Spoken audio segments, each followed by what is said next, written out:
नमस्कार दोस्तों, स्वागत है आपका मेरे चैनल में। और आज की इस वीडियो में मैं भाई ने आपको बात बताने वाला हूँ केमिकल प्रॉपर्टी ऑफ मेटल से लेके एंड तक के जितना भी आएगा उतना इसकी सारी बात हो जाने वाली है। तो चलिए देख लेते हैं वीडियो को, कितना हो सकता है उतना कर लेते हैं अपन वीडियो को। तो चलिए अपन बात कर लेते हैं। ओके, तो सबसे पहले मैंने क्या बताया था, reaction of metal with non metal. अगर रिएक्शन मेटल कर रहा है नॉन मेटल के साथ तो क्या देखने को मिलने वाला है। देखिए, अगर हमने देखा कि मेटल मेटल है और नॉन मेटल है, तो सपोज मेटल में हम क्या सपोज कर रहे हैं। देखिए, मेटल में हमने सोडियम लिया है और नॉन मेटल में अपने क्लोरीन लिया है, तो NaCl बनेगा। तो NaCl it is a type of the cord. When metal react with non metal always remember that it we will get salt. मतलब हमको क्या मिलने वाला है, सॉल्ट मिलने वाला है। ओके, सो नेक्स्ट देख लेते हैं अपना क्या है next. So next is chemical property of metal non metal. तो chemical property of non metal हमने देखा था, नॉन मेटल क्या रहता है। नॉन मेटल फिजिकली और इलेक्ट्रोनेगेटिव एलिमेंट रहता है, क्योंकि ये इलेक्ट्रॉन को एक्सेप्ट कर लेता है, भिखारी रहता है, ये सारी चीजें देखा है। तो चलिए अपन देखते हैं reactions of non metal with oxygen. So reaction of non metal with oxygen, तो हमने इसमें भी देखा, कार्बन डाइऑक्साइड देखने वाला है, CO2 देखने को मिला है, सल्फर ऑक्साइड देखने को मिलने वाला है। तो ये एसिडिक न्यूट्रल वगैरह सारी चीजें रहती है। ये सारी चीजें हमने देखा था। Reaction of non metal with water अपने को क्या देखने वाला है, ये इससे साथ सेपरेट हो जाएगा, HCl देने वाला है, और HCl वगैरह अपने को थोड़ी बहुत देने को मिलने वाला है। ओके, सो कोई भी चीज़ रहा तो उसका Cl देखने को मिलता है अपने को, उसके बाद HO देखने को मिलने वाला है। Reaction what dilute acid with non metal. Dilute acid with non metal अपने को फिर से कोई भी ले लेना। डाइल्यूट एसिड मतलब 2 लगा देना, कोई भी डाइल्यूट एसिड, जैसे कि हाइड्रोब्रोमाइड है। यहाँ हाइड्रोब्रोमाइड है, हमने लिया है हाइड्रोब्रोमाइक एसिड, हाइड्रोब्रोमिक एसिड, हाइड्रोब्रोमाइड बोल रहा हूँ, हाइड्रोब्रोमिक एसिड लिया है। तो हाइड्रोब्रोमिक एसिड और Cl का करेंगे तो अपन क्या देखने को मिलने वाला है, HCl देखने को मिलने वाला है एक तरफ, और ब्रोमीन अलग हो जाएगा। मतलब क्या हो जाएगा, इसमें ब्रोमीन अलग हो जाएगा और HCl अलग होने वाला है। तो हाइड्रोजन के साथ करेंगे तो इसका हाइड्राइड देगा। अपने कोई भी चीज़ का अपन करेंगे तो हाइड्राइड ही देने वाला है। तो चलिए अब बात करते थे आयोनिक कंपाउंड की। तो आयोनिक कंपाउंड होता क्या है। सो मेरे दोस्तों, वेट गाइस, अब बात करते जाए आयोनिक कंपाउंड की। तो आयोनिक कंपाउंड होता क्या है। ओके, सो आयोनिक कंपाउंड क्या होता है। सो देखिए, आयोनिक कंपाउंड बहुत अच्छी चीज़ होती है। अब देखिए, आयोनिक कंपाउंड की मैंने बात कर दिया गया है। तो ionic compound the compound form 2 unit, मतलब ऐसा कंपाउंड जो 2 यूनिट से बनता हुआ देखने को मिलता है। Namely cation and anion are called the ionic compound. मतलब ऐसा कंपाउंड जो कटायन और अनायन से अपने को फॉर्म होते हुए देखने को मिलता है, उसे अपन बोलते हैं आयोनिक कंपाउंड। ठीक है, तो ये आयोनिक कंपाउंड आप सभी को पता होना चाहिए। तो ये आयोनिक कंपाउंड होता क्या है, this is electrostatic force of attraction between the cation and ion. आपको हमेशा पता होना चाहिए कि इसमें इलेक्ट्रोस्टैटिक फोर्स ऑफ अट्रैक्शन देखने को मिलने वाला है कटायन और आयन का। देखिए अब कैसा रहता है, NaCl तो Na प्लस रहता है और Cl माइनस रहता है, क्योंकि Na क्या करता है, अपना इलेक्ट्रॉन डोनेट करता है। एक किसको डोनेट करता है, क्लोरीन को। तो क्लोरीन 18 बनाता है और ये अपना सेपरेट हो जाता है। ठीक है, तो Na जो सोडियम रहता है उसका कितना रहता है भाई, इसका 11 रहता है। तो 2 और 8 और 1 इलेक्ट्रॉन ज़्यादा रहता है। तो 1 इलेक्ट्रॉन और 17 क्लोरीन का कितना है, 17। तो मतलब 2 8 7, तो 1 लगेगा 8 होने के लिए, तो बराबर 8 दे देगा, दोनों इक्वल हो जाएंगे। तो इसमें इलेक्ट्रोस्टैटिक फोर्स ऑफ अट्रैक्शन अपने को देखने को मिलने वाला है। सो ये लिख देना, व्हेन द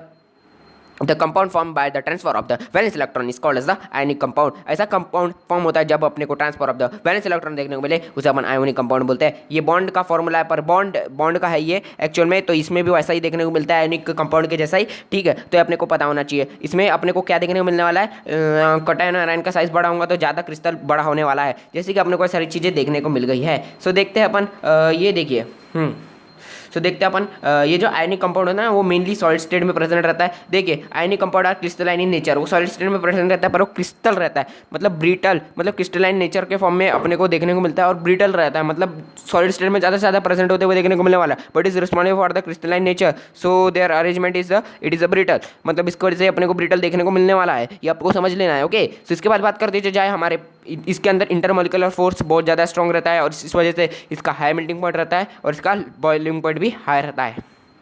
सो क्या रहता है, size of the positively charge and negatively charge. The it's matter that the size it is related to the size of the crystal, that the how much is the size of the positively charge and negatively charge है। So देखिए, positively charge and negatively charge का अपने को size ज़्यादा देखने को मिलने वाला है, तो इसकी वजह से अपने को जो साइज ऑफ द क्रिस्टल का भी ज़्यादा देखने को मिलने वाला है। So magnitude of the electrical charge. So magnitude क्या रहता है इलेक्ट्रिकल चार्ज के ऊपर। सो कौन सा मैग्नीट्यूड है, कितना है वो, मतलब कितना मैग्नीट्यूड अपने को इसमें से देखने को मिल जाता है। सो देखिए, electrostatic attraction is the neighbouring ion which opposite charge is very strong. इसमें देखिए, इलेक्ट्रोस्टैटिक फोर्स ऑफ अट्रैक्शन होता है जो नेगेटिवली चार्ज होता है, जैसे कि माइनस और प्लस रहता है। ये माइनस प्लस माइनस में ऐसा ऐसा देखने को मिल रहा है। तो आपने देखा था ना, सेम पोल रिपेलिज करता है एंड अपोजिट पोल अट्रैक्ट करता है, तो इस वजह से बहुत ज़्यादा स्ट्रॉन्ग हो जाता है। समझ रहे हो आप मैग्नेट के साथ मैग्नेट वाला समझ लो, मैग्नेट का कंसेप्ट लगा कि इसमें डाल दो, बहुत अच्छा दिखेगा। That's why the melting point and the boiling point is very high. इसकी वजह से इसका मेल्टिंग पॉइंट और बॉइलिंग पॉइंट क्या है, बहुत ज़्यादा हाई है, आपको समझ के रखना है, नहीं तो भैया याद है तो आबाद है, नहीं तो बर्बाद है। Also ionic compound are hard and brittle, मतलब ये हार्ड रहता है और ब्रिटल भी रहता है, हार्ड के साथों साथ ब्रिटल भी रहता है। जैसे कि आपने शुगर देखा होगा, शुगर ये एक आयोनिक कंपाउंड है, ठीक है। तो शुगर का कैसे अपने को देखने को मिलता है, पॉलीसैकेराइड, पॉली इसमें सैकेराइड क्या रहता है, मोनोमर रहता है, पॉली क्या रहता है, इसमें वो सारा पढ़े हो ना आपने कार्बन कंपाउंड में, तो वो पढ़े हो तो आपने को समझ में आ जाएगा पॉलीसैकेराइड क्या होता है, सामने पढ़े होंगे, मैं पढ़ा दूंगा एक और बार, इसके बाद लेक्चर आने वाला है, जल्दी से पढ़ा देते हैं।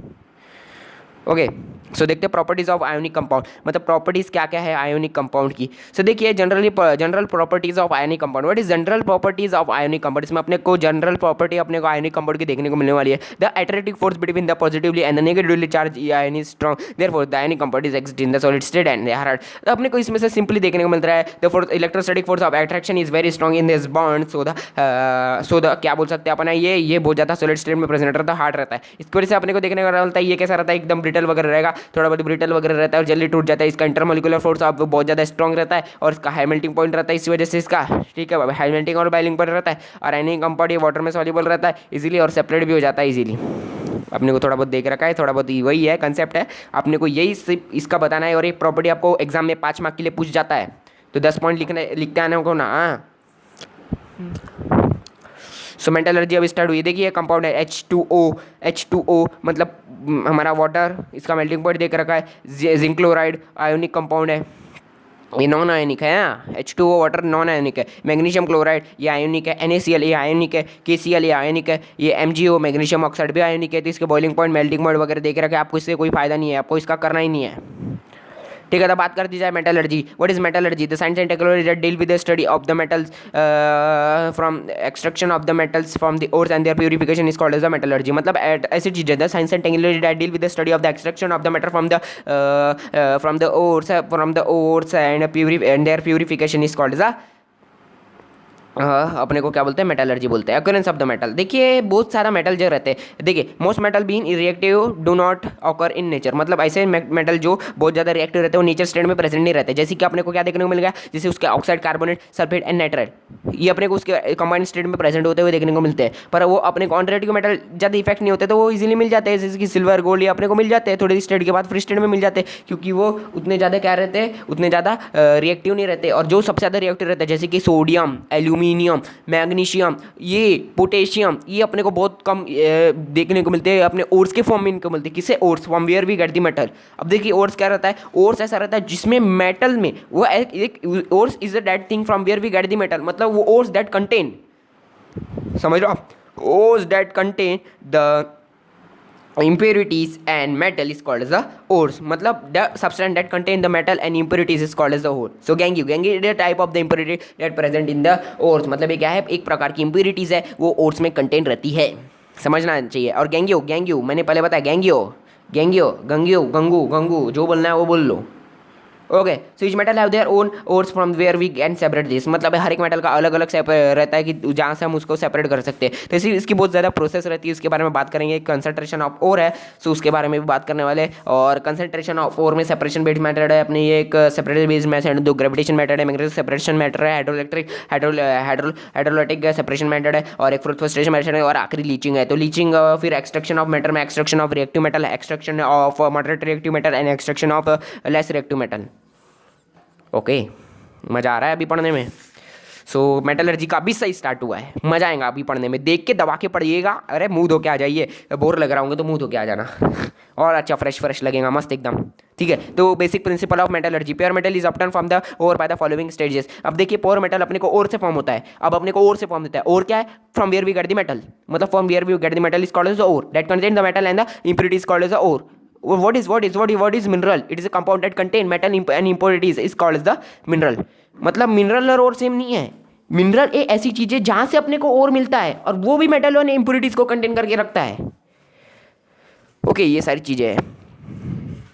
So what is concentration of ore? अब concentration of ore की बात कर दी जाते हैं। तो concentration of the ore, the process of the separating gangue from the ores is called as the concentration of ore. The process, ऐसी process रहती है जिसमें हमने gangue को सेपरेट कर दिए जाते हैं ores के, is called as the concentration of the ore. In this the various methods of related to that the method willfully table, ये देखिए willfully table है. हाइड्रोलिटिक सेपरेशन, कैसा हाइड्रोलिटिक सेपरेशन, मैग्नेटिक सेपरेशन, कैसा मैग्नेटिक सेपरेशन देख रखा है, fruit फोस्टेशन method देख रखा है, किस प्रकार से फ्रूट फोस्टेशन मेथड देख रखा है अपने को बात करेंगे. अब उसके बाद बात करेंगे एल्यूमिनियम का एक्सट्रैक्शन, कि एल्यूमिनियम का एक्सट्रैक्शन किस प्रकार से होने वाला है. बहुत खतरनाक होता है एल्यूमिनियम का एक्सट्रैक्शन, ये आता ही आता है 5 मार्क के लिए, और इसको मैं एकदम चल्लू चल्लू पानी में बताऊंगा किस प्रकार से. फिर उसके बाद extraction of low reactive metal, इसमें कुछ नहीं बस ऑक्साइड रहता है, ये तो बाकी सारे फ्री स्टेट में अपने को प्रेजेंट होते हुए देखने में, बस कॉपर जो रहता है उसको अपने को उसके और को करना पड़ता है, कॉपर सल्फेट जो रहता है उसके और के साथ करना पड़ता है, जिसमें अपने को पहले ऑक्सीजन, फिर अपने को कॉपर सल्फेट H2O4 और अपने को इसके इजीली देखने को मिलने वाला है. फिर उसके बाद फिर से उसके साथ करना पड़ता है, फिर अपने को कॉपर अलग होता है मिलेगा, और सल्फर ऑक्साइड अपने को खत्म होते हुए देखना होगा. फिर ये तो आपको इसमें चिल्लू है देख रखा है, इतना है. फिर उसके बाद खत्म एक्सरसाइज है. ठीक है, अब चलिए मैं क्या बता रहा था अपने को, कंसंट्रेशन ऑफ ओर बता रहा था ना मैं. ठीक है. So what is concentration of ore, हमने कंसंट्रेशन ऑफ द ओर के बारे में पढ़े. तो what is concentration of the ore, मतलब कंसंट्रेशन ऑफ द ओर ऐसी चीज होती है, it is a type of the process in this the separation of the metal from the ore was given. Okay, so separation अपने को इसमें से देखने को मिलता है, किसका, ओर का सेपरेशन अपने को इसमें से देखने को मिले, उसे हम बोलेंगे concentration of ore. So guys ये बहुत ज़्यादा मेन प्रोसेस है, आप सभी को समझ लेना चाहिए, नहीं तो बहुत अच्छा रहता है. ठीक है, तो इसमें कौन सी मेथड है. तो सबसे पहले मेथड देख रहे हैं सेपरेशन बेस्ड ऑन ग्रेविटेशन, ऐसी मेथड जो ग्रेविटेशन के ऊपर बेस्ड रहती है. तो देखिए हमने देखा था the heavily particle of the ore can be easily separated from the light particle of the gangue but by the gravitational method. The process of to carry out this separation as follow. देखिए अपने को Wilfley table देखने को मिला है. Wilfley table, what is Wilfley table method. अब Wilfley table में क्या रहता है, इसमें एक वाइब्रेटिंग, देखिए इसको मैं अच्छे से बताता, दिख रहा है अपने को. ठीक है, अब देखिए इसमें से अपने को पावर डॉट ऐसे जाते हुए देखने को मिलेंगे. अब ये जो है वाइब्रेटिंग टेबल है, एकदम वाइब्रेट करेगी. अब देखिए जो भारी चीज रहेंगी, अपने हमने क्या पढ़ा था, मेटल कैसे रहते हैं, हार्ड रहता है, और गैंग्यू थोड़ी बहुत ऐसी गैंग्यू वगैरह प्रेजेंट रहेगी, वाटर के साथ चलती जाएगी और फुदन के बाहर हो जाएगी इस प्रकार से, क्योंकि वाइब्रेटिंग टेबल और स्लिट्स लगे हुए हैं. ये फुदक के अपने को इसमें से बाहर देखने को मिलने वाले. In this method of the separation the Wilfley table is made by the fixing narrow and the wooden riffles on the inclined surface. The table is vibrating continuously. Power dot can be obtained from the lump. ये जो दिख रहे हैं lumps, इसमें अपने को गड्ढे दिख रहे हैं, ये छोटे छोटे गड्ढे दिख रहे हैं, ये छोटे छोटे गड्ढे दिख रहे हैं. ये छोटे छोटे गड्ढे में क्या चिपक जाएगा, हमारा मेटल चिपक जाएगा और इजीली सेपरेट हो जाएगा. और गंगू भाई अपने को यहाँ से देखने को मिलने वाली कंसंट्रेटेड, और इधर से भी कंसंट्रेटेड और अपने को मिल जाएगा. समझ में आ गया. बहुत ईजी है. तो ठीक है, इस प्रकार से अपने को ये देखने को मिल रहा था. अब इसके बारे में बात करते जाए हम. ठीक है, सो विलफुल टेबल में आपने क्या देखा, इसमें ओर्स को पानी के साथ डाला जाता है और फिर जो भारी वाली है वो फंसा रह जाएगी, और जो बाकी जो गंदगी है वो बाहर निकल जाएगी. फुदक के कैसे फुदकते एकदम पट फुदक के बाहर निकल जाएगी. ठीक है, सो अपने को ओर्स में क्या कंटेंट रहता है, अपना ओर्स में अपने को कंटेंट रहता है मेटल प्लस गैंगियो इम्प्योरिटीज बोलते हैं. ठीक है, तो हाइड्रोलिटिक सेपरेशन मेथड देखते हैं. The separation method that based on the water and the water is called the hydrolytic separation method. In this we can also see that the grinding mill. So क्या लिखा है, the tapering the mill. देखो hydrolytic separation is based on the work of the working of mill. So working of mill के ऊपर क्या है, ये separation method based है. So there is a tapering vessels to simple that used in the grinding mill. मतलब grinding मिल ये अपने को इसमें से देखने को मिलने वाला है. ओके, सो टैंक लाइक स्ट्रक्चर रहता है इसमें. थोड़ा सा बड़ा कर दूं मैं, वेट गाइस, थोड़ा सा बड़ा कर देता हूँ मैं. सो मैं इसको हिंदी में बता देता हूँ. सो देखिए आपको इसमें से पावर डॉट डालना है. सब पावर वोड एक अपने को सॉल्यूशन में डाल दिया जाएगा. वो सॉल्यूशन रहेगा वाटर, उसके अंदर क्या रहेगा, वाटर रहेगा. और जैसे अपने उसमें पावर डॉट डालेंगे तो अपने को नीचे से उसको from the lower side that we supplied the water power, मतलब power force of the water, और द क्या बोल सकते हैं अपने को, पावर का सप्लाई, वाटर सप्लाई अपने को नीचे से देना है, ताकि ये जो गैंगे रहेगा वो वाटर के साथ ऊपर के ऊपर मिक्स होकर जो भारी वाले रहेंगे वो नीचे ही रह जाएंगे. मतलब भारी वाले कंसंट्रेटेड और अपने को नीचे से मिल जाएगा, और जो ऊपर वाले गंगे रहेंगे वो अपने को यहाँ से सेपरेट होते हुए देखने को मिलने वाला है. देखिए finely ground ore is released in the tank. Forceful jet of the water is introduced in the tank from the lower side. मतलब लोअर साइड, मतलब देखो लोअर साइड से वाटर का इधर जाएगा तो ऊपर जाएगा, तो गैंगे कैसे ऊपर के ऊपर रहेगा, और अपने जो मेटल रहेंगे, जो अपने हार्ड रहेंगे, कंसंट्रेटेड और रहेगा, वो नीचे रहेगा. बराबर समझ में आ रहा है. देखो मेरे बेटे, समझ में आ रहा है. इस प्रकार से ये इसमें वेट रहता है. मतलब इसमें हाइड्रोजन मेथड, मतलब ग्रेविटेशन बेस्ड मैटर है, हाइड्रोलिटिक सेपरेशन मेथड. अब magnetic separation method. What is magnetic separation method. So magnetic separation method पे बहुत इजीली दिया रहता है. सो it is a type of the method that based on the that's based on the magnetic machine. So this require a electromagnetic machine. The main part of this machine was the two iron roller and the conveyor belt moving continuously around them. One of the belt is magnetic and another was electromagnetic. The conveyor belt moving around the roller is non-magnetic and last magnetic अपने को देखने को मिलता है। और इसके बारे में बात कर दी जाए सो देखो मेरे भाई, अब देखिए यहाँ से अपने को पावर डोर यहाँ से डाला जाएगा, यहाँ से पावर डोर डाला जाएगा, दिख रहा है आपको पावर डोर। अब वो बेल्ट है, इसके वजह में कैसे रहती है, ये अपने को मशीन देखने को मिलती है। रोलर है, ये मैग्नेटिक रोलर है, ये मैग्नेटिक रोलर है, चुपचाप चिपकते रहेंगे, गोल गोल घूमते रहेंगे। और जैसे अपने को और डालेंगे तो अपने को पता है ना मेटल्स इज मेटल कैसा है, मेटल को कौन अट्रैक्ट करता है, देखिए मेटल को अपना ये चुंबक कैसा चिपक जाता है, सो मैग्नेटिक चिपक जाता है। तो कंसंट्रेटेड और मैग्नेटिक रोलर है तो मेटल कैसा रहता है, metal is a good conductor of, मतलब चुंबक ही रहते हैं।